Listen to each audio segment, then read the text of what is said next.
kamu harus sini. Oke, ya. Jangan terlalu lama. Oke, siap. Baik, selamat siang Bapak. Selamat siang. Oke, dengan Mas siapa? Saya Ardiansa Budi Mengurung. Saya Muhammad Rafi Alfikri Bapak. Oke, dengan temannya siapa? Teman saya Trisha Ayu Putri. Oke, cewek ya? Iya. Oke, silakan. Ya, apa yang bisa saya bantu? Baik, Kami ingin baik saya mulai. mewawancarai. Assalamualaikum warahmatullahi wabarakatuh.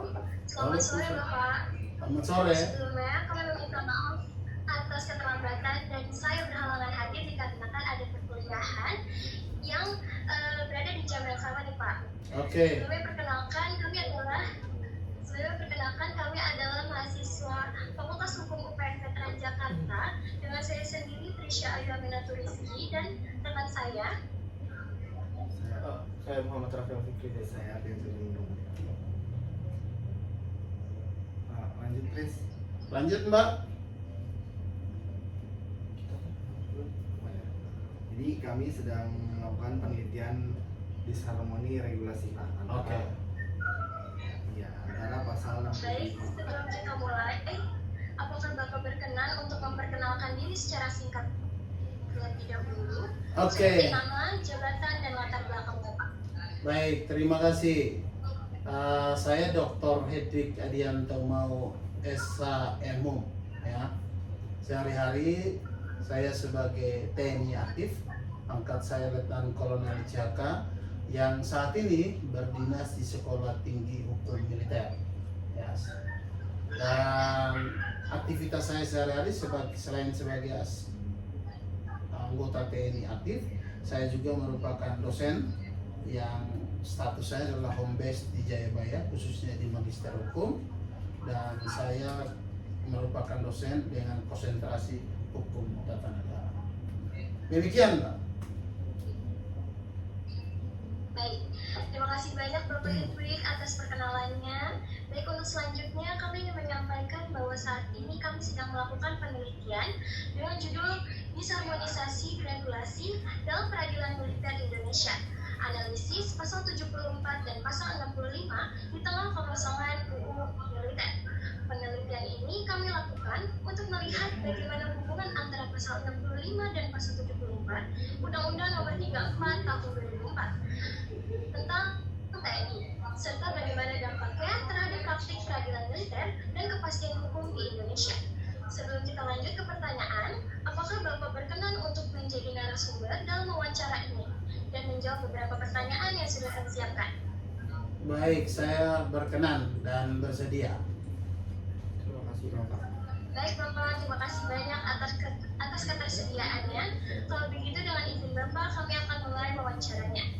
Pertanyaan pertama nih Pak, bagaimana pandangan Bapak mengenai hubungan antara pasal 65 dan pasal 74 Undang-Undang TNI dalam pengaturan peradilan militer di Indonesia?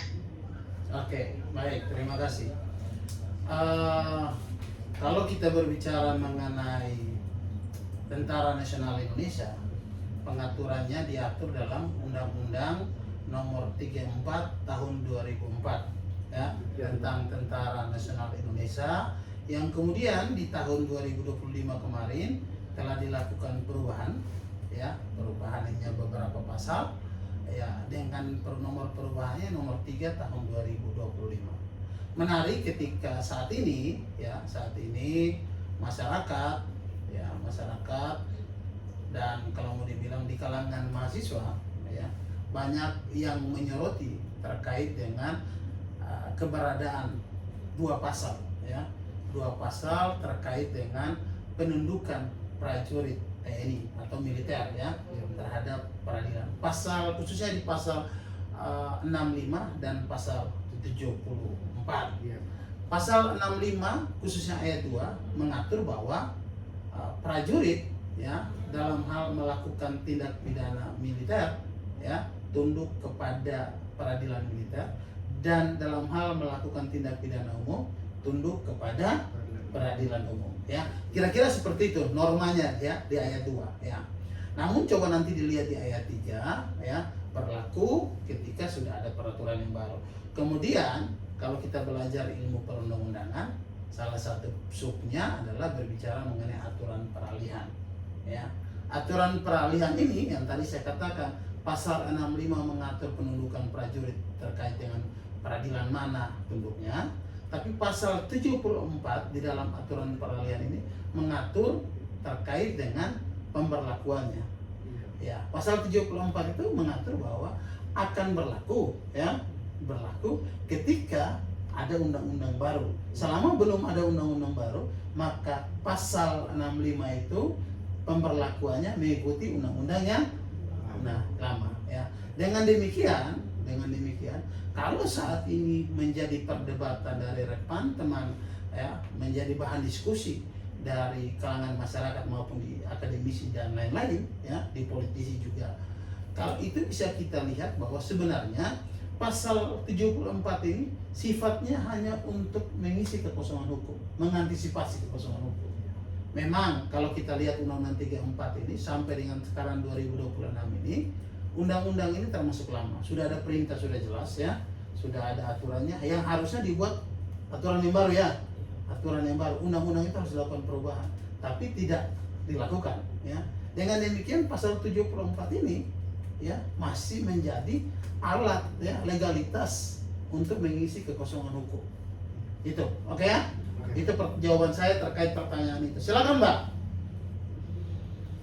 Baik Bapak, mungkin pertanyaan selanjutnya bisa dijawab, bisa disampaikan lagi oleh rekan saya yang ada di sana. Oke, silakan. Menurut Bapak, apakah terbentuknya pasal 74 ini bisa menimbulkan ketidakpastian hukum dalam penerapan pasal 65? Karena adanya pasal 74 ini mengakibatkan pasal 65 ini masih belum berlaku. Oke, baik. Jadi gini, sebenarnya pasal 74 itu sifatnya tadi saya katakan, ya, mengantisipasi kekosongan hukum, ya. Pasal 74 itu sebenarnya normanya mengatur itu sebenarnya untuk mengantisipasi, ya. Sebenarnya tidak berpikir bahwa aturan pasal 65 ini akan berjalan sejauh ini, ya, dari 2004 sampai 2026, ya. Ya. Sebenarnya itu hanya mengisi kekosongan hukum sementara aja. Tapi dalam prakteknya pasal 65 tersebut, undang-undang tersebut pasal 65 tidak dilakukan perubahan, ya. Ya, terkait dengan undang-undang yang terkait dengan undang-undang pasal 65 itu tidak dilakukan perubahan. Dengan demikian ketika tidak dilakukan perubahan, maka pasal 74 itu sebagai dasar hukumnya bahwa ketentuan pasal 65 itu belum bisa diberlakukan.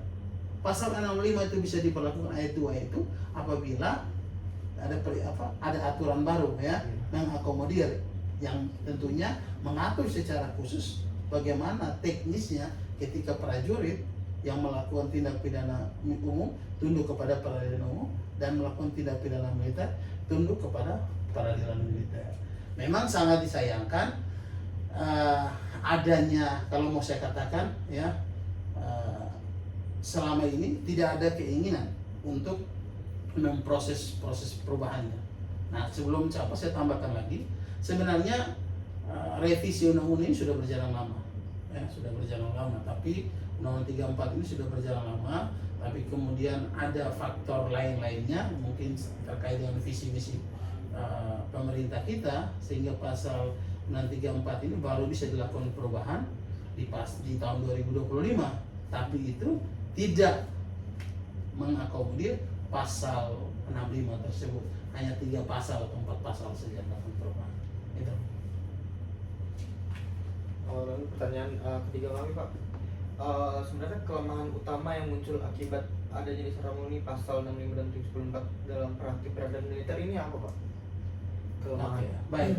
Kelemahannya adalah pasal 65 ini, kalau kita berbicara secara aspek hukum, sebenarnya sampai saat ini tidak dipermasalahkan.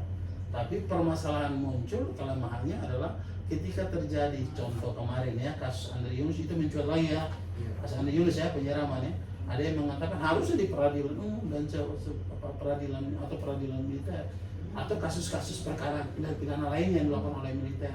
Nah, dengan adanya tidak dilakukan memberikan kepastian hukum terhadap pasal 65 ini menjadi seperti bola salju yang setiap saat ketika ada permasalahan di prajurit, ya, melakukan tindak pidana, itu saja yang diangkat, ya. pasal-pasal itu saja yang pasal 65 itu yang selalu dijadikan sebagai alat bahwa oh memang TNI harusnya ketika melakukan tindak pidana harusnya dia diproses, ya tindak pidana umum harusnya ada di peradilan umum seperti itu. Nah, begini Pak. Bagaimana dampak disarmi tersebut terhadap penegakan hukum dalam prinsip kepastian hukum terhadap sipil maupun militer kan? Oke. Baik, terima kasih. Yang pasti bahwa dengan pasal 65 ini saat ini belum berjalan, ya, belum dilakukan perubahan. Di satu sisi bagi masyarakat umum, ya, sipil, ini menjadi sesuatu ketidakpastian, ya. Tapi bagi militer ini sebagai, karena ada pasal 74, ya, menganggap bahwa tanpa perubahan itu berjalan, ya, tanpa perubahan itu berjalan. Nah, ini yang saya katakan bahwa ini harus menjadi perhatian bahwa kedepannya pemerintah dan DPR, ya, khususnya kalau kita mulai dari TNI, lalu Kementerian Pertahanan, pemerintah, Kementerian HAM, dan juga DPR mungkin harus menyikapinya, ya. Menyikapi apa? Apakah ini pasal 65 itu harus dihapus total, ya, artinya dihilangkan, ya, karena pasal ini menjadi pasal yang bias, ya, ketika ada permasalahan, ataukah pasal 65 ini akan diakomodir sebagaimana pasal dengan yang membuat peraturan, ya, melakukan peraturan, buat aturan yang baru sesuai dengan biar supaya pasal 65 itu berlaku, gitu. Jadi solusi yang paling tepat untuk mengatasi disharmoni dalam kekosongan hukum militer ini menurut Bapak seperti apa? Solusinya memang kalau bilang disharmonisasi, ya saya katakan bahwa mungkin sedikit, ya, tapi saya mengatakan ketidakpastian aja. Kenapa saya katakan ketidakpastian tadi? Karena pasal 65 menentukan demikian, pasal 74 memberikan ruang karena ketentuan peralihan selama belum ada aturan yang baru, maka yang berlaku ada undang-undang peradilan militer atau undang-undang TNI, ya, yang sekarang berlaku. Maka solusi bagi saya, menurut saya adalah pemerintah tadi saya katakan, ya, TNI selama ini sudah membahas, Kementerian Pertahanan, leading sektor bidang pertahanan, lalu Kementerian HAM dan lain-lain harus menyikapinya dengan cara apa? Dengan cara adalah bagaimana memberikan kepastian hukum. Apa yang tadi saya katakan, merevisi atau bagaimana? Oke, saya cut sebentar, ya. Oke, lanjut. Baik Bapak. Baik, demikian tadi seluruh pertanyaan yang ingin kami sampaikan. Terima kasih banyak Bapak Hedwig atas waktu, perhatian, dan juga pandangan yang sudah Bapak berikan. Ini sangat membantu sekali untuk penelitian kami nih Pak. Sebelum kami akhiri, apakah ada hal lain yang ingin Bapak katakan atau ditambahkan terkait topik ini yang belum sempat kami sampaikan? Oke, baik, terima kasih. Saya tambahkan satu lagi bahwa terkait dengan keberadaan pasal 65 ini sudah menjadi pembicaraan dan diskusi di kalangan TNI. Jadi jangan sampai masyarakat, ya, atau rekan-rekan LSM maupun teman-teman adik-adik mahasiswa menganggap bahwa ada pembiaran dari TNI, kok biarkan aja seperti itu. Sebenarnya gini, prakteknya di tahun 2004 berlaku, setelah itu 2007 atau 2008 mendekati 2010 itu sudah dibahas tim, ya, untuk membahas terkait dengan pasal 65. Nah, tentunya sudah masuk dalam pembahasan, sudah bukan interkem aja, bukan internal aja, tapi sudah di Kementerian Pertahanan sudah dibahas, ya, sudah dibahas. Tapi ketika dibahas tersebut, tentunya TNI hanya bisa membahas, menyiapkan saja. Tapi kan semuanya tergantung dari politik hukum, ya, ya, keinginan pemerintah, ya. Nah, ini yang saya tadi katakan bahwa ada TNI sudah menyikapi, ya. Jangan berpikir bahwa pasal 65 ini selama ini ada lalu membuat TNI tidak apa. Justru TNI, bagi TNI itu menjadi ketidakpastian, ya. Ketidakpastian kenapa? Normanya sudah atur di tempat situ, kok, ya, sudah diatur di pasal 65, ya. Makanya saya bilang, setiap kali prajurit berbuat masalah pasti itu akan muncul dan akan muncul, ya, akan muncul. Nah, ini sekali yang saya bilang tadi, pemerintah harus segera menangkapnya. menangkap menyikapinya bukan sekedar apa, tapi realisasinya harus dilalui peraturan Undang-Undang 34 2004 ya 2000 tentang TNI pasal 65 itu harus diberikan kepastian hukum. Tadi saya bilang ya, kepastiannya apa? Mau dibuat aturan ya, diatur secara aturannya mempertegas dengan aturan merubah undang-undang tersebut ya, ataukah sekali lagi dihapus, tidak, jangan dicantumkan lagi di situ ya, istilahnya dihapus. Jadi jangan jadi perdebatan ya. Kalau peradilan umum, peradilan militer kita kan sekarang sudah, tapi nanti itu beda lagi kita pembahasan bicara mengenai koneksitas ya. Jadi kalau saya sebagai TNI, saya menganggap bahwa ini perlu ya, perlu untuk direspon oleh semua kalangan ya, semua elemen bangsa. Kenapa saya katakan begitu? Karena kami TNI juga tidak mungkin bermasalah, kami juga butuh kepastian ya, butuh pasti mau diproses di mana. Jangan sampai hanya sebagai isu-isu yang ya, bahan untuk jadi pembahasannya yang menurut kami tanpa itu pun proses hukum, penegakan hukumnya berjalan. Itu dari saya Mbak ya. Baik Bapak, terima kasih atas tambahannya. Sekali lagi kami mengucapkan terima kasih atas ketersediaan Bapak untuk berbagi pengetahuan dan pengalaman Pak. Mohon maaf apabila terdapat kekurangan selama proses wawancara berlangsung. Kurang lebihnya mohon maaf. Wassalamualaikum warahmatullahi wabarakatuh. Waalaikumsalam warahmatullahi wabarakatuh. Oke. Mungkin sebelum maaf, gimana Bapak? Enggak, lanjut Mbak.